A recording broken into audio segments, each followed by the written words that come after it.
ایران نے 2 دن کے اندر اپنی پوری سیکیورٹی قیادت بدل دی ہے۔ اس کا مطلب کیا ہے؟ کیا ایران اب یہ جنگ مزید لمبی کھینچنا چاہتا ہے؟ 7 بڑے عہدے، قومی سلامتی کی سب سے بڑی کونسل کا سیکریٹری، مسلح افواج کے چیف آف سٹاف، پاسداران انقلاب کے کمانڈر اور ان کے نائب، پاسداران انقلاب کی بحریہ کے سربراہ اور پھر بسیج کے سربراہ کو بھی بدل دیا گیا ہے۔ اور ان سب پر دستخط کس کے ہیں؟ ایک ہی آدمی کے۔ اور جو لوگ ان عہدوں پر بٹھائے گئے ہیں ان میں سے کئی تو وہ ہیں جو 80 کی دہائی میں انہی اداروں کے سربراہ تھے۔ تو پھر ایران پیغام کیا دے رہا ہے اور کس کو پیغام دے رہا ہے؟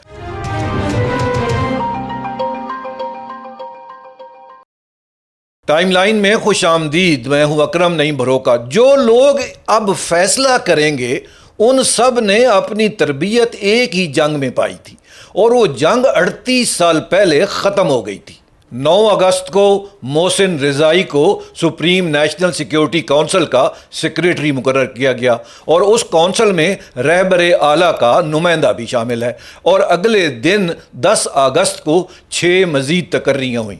بریگیڈیئر جنرل احمد وحیدی کو میجر جنرل کے عہدے پر ترقی دے کر پاسداران انقلاب کا کمانڈر ان چیف مقرر کر دیا گیا۔ مصطفیٰ ایزدی اور ان کے نائب علی عبداللہ کو مسلح چیف کا آرمی سٹاف بنا دیا گیا اور ریئر ایڈمرل علی آزمائی پاسداران انقلاب کی بحریہ کے کمانڈر مقرر ہوئے اور حسین طائب بسیج کے سربراہ مقرر ہوئے۔ اور ایران کے وزیر خارجہ عباس اراغچی نے اپنے ٹیلی گرام کے اکاؤنٹ پر لکھا کہ ان 6 کمانڈروں نے دونوں حالیہ مسلط کردہ جنگوں میں اپنا تجربہ ثابت کیا ہے۔ اب آگے بڑھنے سے پہلے ان 3 اداروں کے بارے میں سمجھ لیتے ہیں کہ یہ کیا ہے اور ایران کا نظام باقی ملکوں جیسا کیوں نہیں ہے، اور یہ فرق جانے بغیر باقی بات سمجھ نہیں آئے گی۔ پہلا تو ہے کہ ایران میں ایک نہیں 2 فوجیں ہیں۔ ایک عام فوج ہے جسے ارتش کہتے ہیں اور وہ وہی کام کرتی ہے جو ہر ملک کی فوج کرتی ہے، یعنی سرحدوں کی حفاظت، اور اس کا نام کم لیا جاتا ہے۔ دوسری فوج جو ہے اس کا نام ہے پاسداران انقلاب، جسے انگریزی میں IRGC کہا جاتا ہے۔ یہ 1979 کے انقلاب کے بعد بنی اور اس کا کام ملک کی حفاظت نہیں بلکہ انقلاب کی حفاظت کرنا ہے، اور یہ فرق بہت اہم ہے۔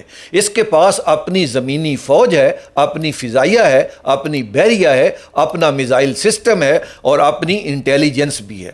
اور اس کے علاوہ IRGC کے پاس ایران کی معیشت کا ایک بڑا حصہ بھی ہے، تعمیرات، تیل اور پھر تمام کے تمام کانٹریکٹس۔ اور اس کے ماتحت ایک الگ شعبہ ہے جسے قدس فورس کہتے ہیں اور جس کے ذریعے تہران نے عراق، شام، لیبنان اور یمن میں اپنے اتحادی گروہ بنائے ہوئے ہیں، یعنی ایک ادارہ اور اس کے اندر ایک پوری ریاست، اپنی فوج، اپنا خزانہ، اپنی خفیہ ایجنسی اور اپنی خارجہ پالیسی۔ تیسرا ادارہ ہے بسیج کا۔ یہ پاسداران انقلاب کے ماتحت ایک رضاکار فورس ہے اور اس کے ارکان لاکھوں میں ہیں۔ یہ کوئی باقاعدہ تنخواہ دار فوج نہیں ہے، یہ محلوں میں، سکولز میں، یونیورسٹیز میں اور آفسز میں پھیلی ہوئی ہے۔ اور بسیجی ہونے کا مطلب صرف رضاکار ہونا نہیں ہوتا، اس کے ساتھ فائدے بھی جڑے ہوئے ہیں۔ یونیورسٹی میں داخلے کا کوٹا، سرکاری نوکری میں ترجیح، گورنمنٹ کی طرف سے دیے گئے قرضے اور کچھ اور بھی سہولتیں، یعنی یہ ایک فورس بھی ہے اور ایک راستہ بھی ہے، خاص طور پر ان نوجوانوں کے لیے جن کے پاس کوئی اور راستہ نہیں ہے۔ اور اس کی سب سے اہم بات یہ ہے کہ اس کا رابطہ حکومت سے نہیں، براہ راست رہبر اعلیٰ سے ہے، سپریم کمانڈر سے ہے۔ اور پھر تیسری بات یہ ہے، ان سب کے اوپر ایک سپریم نیشنل سیکیورٹی کونسل ہے۔ ایران میں صدر بھی ہے، وزیر خارجہ بھی ہیں، پارلیمنٹ بھی ہے، مگر جنگ اور امن کے اصل فیصلے اس کونسل میں ہوتے ہیں اور اس کا سیکریٹری وہ آدمی ہوتا ہے جو ان فیصلوں کی نگرانی کرتا ہے۔ تو 9 اور 10 اگست کو جو ہوا وہ محض چند افسروں کا تبادلہ نہیں تھا، وہ ان تینوں اداروں کی چوٹی کے عہدوں کی تبدیلی تھی۔ اور اب وہ بات جو ان تکریوں سے نکل کر باہر آتی ہے۔ ایران ایک لمبی لڑائی کی تیاری کر رہا ہے، اور اس کا سب سے واضح ثبوت وہ آدمی ہے جو سب سے اوپر بٹھایا گیا ہے، محسن رضائی۔ محسن رضائی 71 سال کے ہیں، وہ 1979 کے انقلاب کے فوراً بعد پاسداران انقلاب میں شامل ہو گئے، اور 1981 میں صرف 27 سال کی عمر میں وہ اس کے کمانڈر بن گئے، 27 سال کی عمر میں، اور وہ 16 سال اس عہدے پر قائم رہے، جس میں ایران عراق جنگ کا زیادہ عرصہ شامل ہے۔ اس کے بعد رضائی 20 سال سے زیادہ مصلحت کونسل کے سیکریٹری بھی رہے، اور 2021 سے 23 تک صدر رئیسی کے دور میں معاشی امور کے نائب صدر بھی۔ اب سوچئے کہ یہ آدمی کہاں سے آ رہا ہے۔ ایران عراق جنگ 8 سال چلی، 1980 سے 1988 تک، اور اس جنگ میں ایران کے پاس نہ جدید طیارے تھے نہ ٹینک، کیونکہ ایران پر اس وقت پابندیاں لگی ہوئی تھیں، اور اس کے پرانے امریکی ہتھیاروں کے پرزے آنا بند ہو گئے تھے۔ تو پھر ایران نے کیا کیا؟ اس نے وہ چیز استعمال کی جو اس کے پاس موجود تھی، ورک فورس، آدمی، اور یہی بسیج کا کردار ہے۔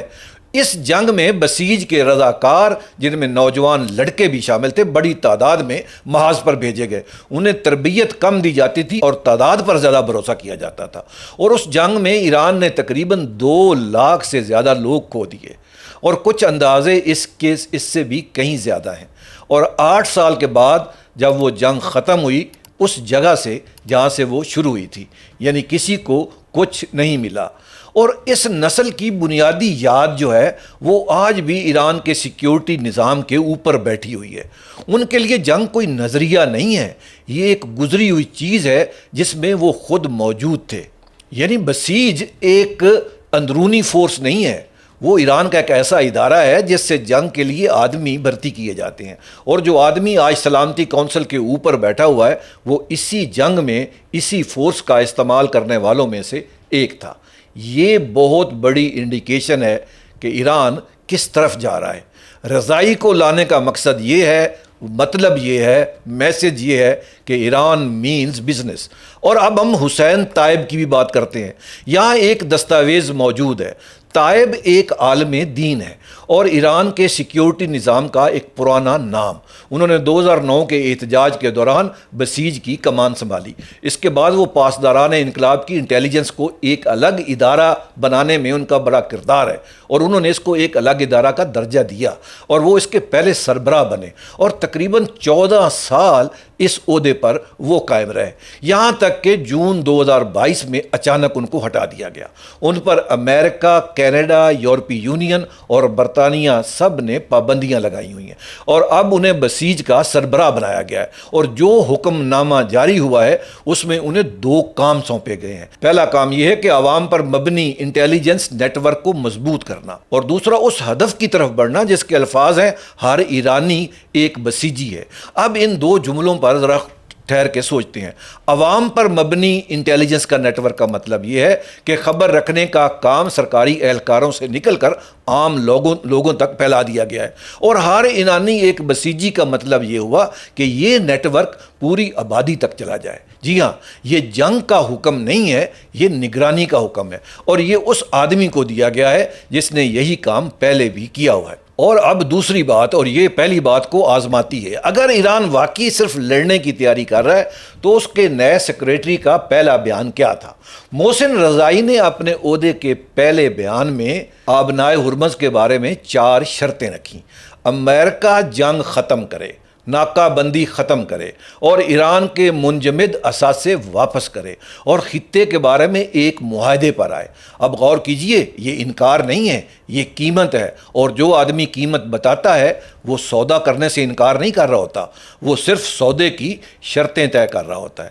اور غور کیجئے کہ انہوں نے یہ شرطیں کس چیز کے ساتھ باندھی ہیں۔ انہوں نے یہ شرطیں آبنائے ہرمز کے ساتھ باندھی ہیں، یعنی وہ واحد چیز جو اس وقت ایران کے ہاتھ میں ہے اور جس کی قیمت پوری دنیا ادا کر رہی ہے۔ اور یہ آدمی جس کا انتخاب ہوا ہے محسن رضائی کا، یہ اچھی طرح جانتے ہیں کہ ان کے پاس اور کچھ نہیں بچا، ان کی بندرگاہیں محاصرے میں ہیں، ان کا تیل نہیں بک رہا اور ان کی کرنسی گر چکی ہے، اب ایک ہی پتہ ہے اور وہ اسی پر شرطیں لگا رہے ہیں۔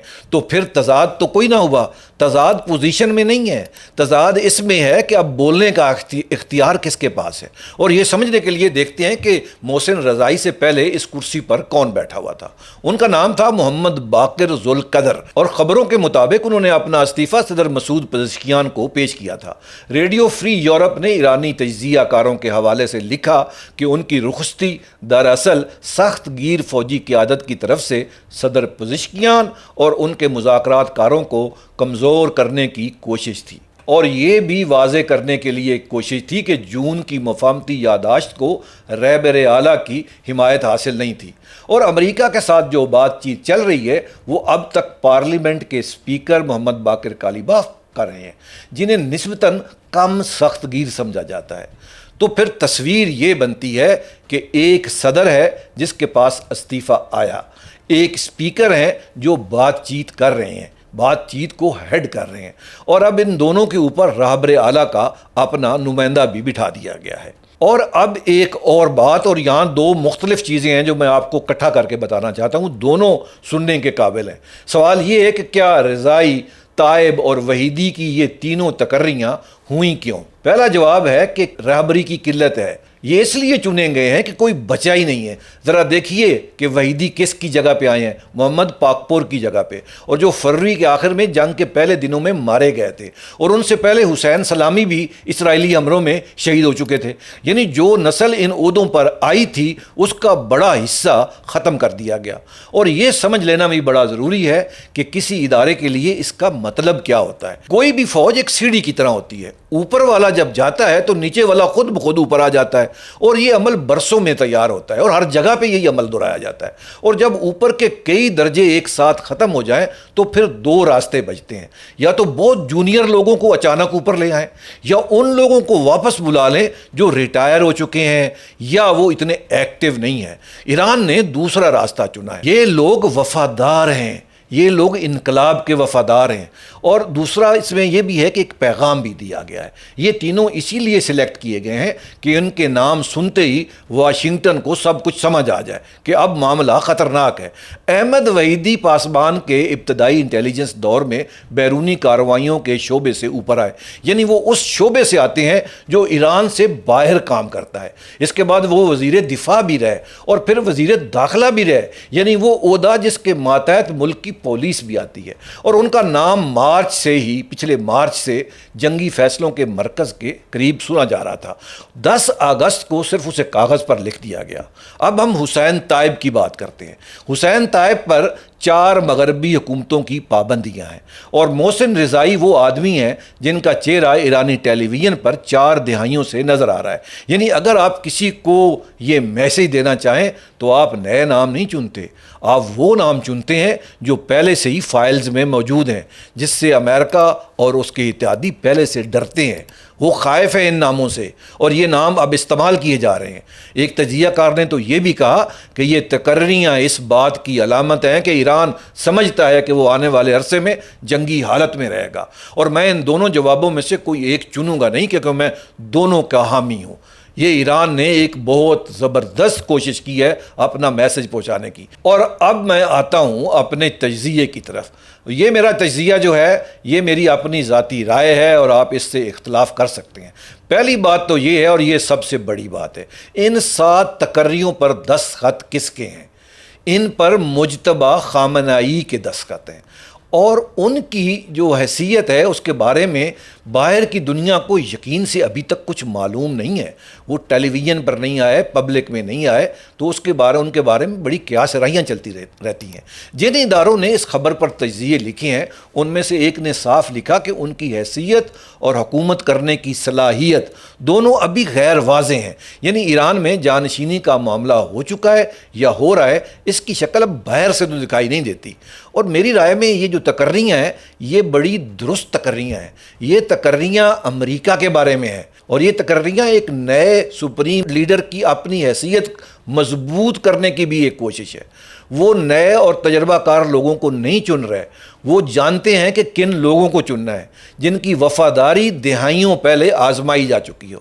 رضائی ہو گئے، وحیدی ہو گئے اور طائب ہو گئے، یہ سب سے قابل شاید نہ ہوں، لیکن یہ سب سے جانے پہچانے ہیں، اور یہ فرق بڑا واضح ہے، اور امریکہ ان سے ڈرتا ہے۔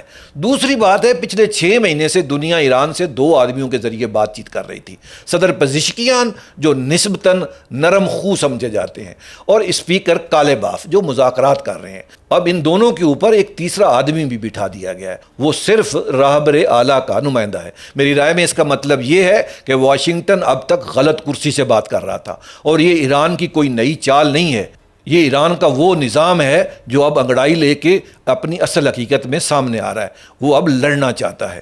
اور اس میں ایک تھوڑا سا غیر منتخب حصہ بھی ہے جہاں فیصلے ہوتے ہیں، اور جب حالات نازک ہوں تو دوسرا حصہ پہلے کے اوپر آ جاتا ہے۔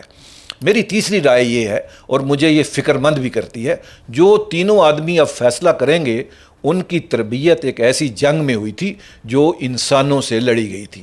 اس جنگ میں کامیابی کا پیمانہ یہ تھا کہ آپ کتنے آدمی محاذ پر بھیج سکتے ہیں، اور آج کی جنگ جو اس وقت امریکہ نے مسلط کی ہوئی ہے ایران پر، وہ ڈرونز کی جنگ ہے، سیٹلائٹس کی جنگ ہے، اور سائبر وار ہے، جس میں آدمیوں کی تعداد سب سے کم اہم چیز ہوتی ہے۔ اور جب کوئی قیادت ایک پرانی جنگ کے سبق کو لے کر ایک نئی جنگ میں داخل ہوتی ہے تو اس کا مطلب یہ ہوا کہ ایران اب اپنی اسٹریٹجی بھی بدل رہا ہے۔ وہ اسٹریٹجی جو اب ایکسپوز ہو چکی ہے، وہ اب ڈرونز اور میسائل سے کوئی اور چیز سوچ رہا ہے۔ ان لوگوں کے آنے کا مقصد یہ ہے کہ ایران شاید یہ سمجھ رہا ہے کہ اسے گراؤنڈ انویژن کا سامنا کرنا پڑ سکتا ہے۔ اگر ایران پہ کوئی گراؤنڈ اٹیک ہوتا ہے، امریکی فوجی اگر ایران کی سرزمین پر اترتے ہیں، تو ان سے لڑنے کے لیے ایران کو اتنی فوج چاہیے جتنی عراق کے خلاف ایران نے اکٹھی کر لی تھی۔ اب 2 چیزیں جس پر ہماری نظر رہے گی، پہلی، کیا امریکہ کے ساتھ بات چیت اب بھی اسپیکر کالباف کے ذریعے ہوتی ہے یا وہ کسی اور کے ہاتھ میں چلی جاتی ہے، اور دوسری یہ ہے کہ کیا محسن رضائی نے جو 4 شرطیں رکھی ہیں ان میں سے کسی ایک پر بھی کوئی موومنٹ ہوتی ہے یا نہیں ہوتی۔ محسن رضائی نے 27 سال کی عمر میں پاسداران انقلاب کی کمان سنبھالی تھی، آج ان کی عمر 71 برس ہے، اور جس جنگ نے انہیں بنایا وہ 88 میں ختم ہو گئی تھی۔ وہ اب ایک نئے کردار کے ساتھ واپس ایک ایسے رول میں آ رہے ہیں جو 88 سے بہت مختلف ہے۔ امید ہے کہ آج کا ولاگ آپ کو مفید لگا ہوگا۔ میں نے تمام سورسز ڈسکرپشن میں ڈال دی ہیں۔ اب مجھے اجازت دیجیے، اللہ نگہبان۔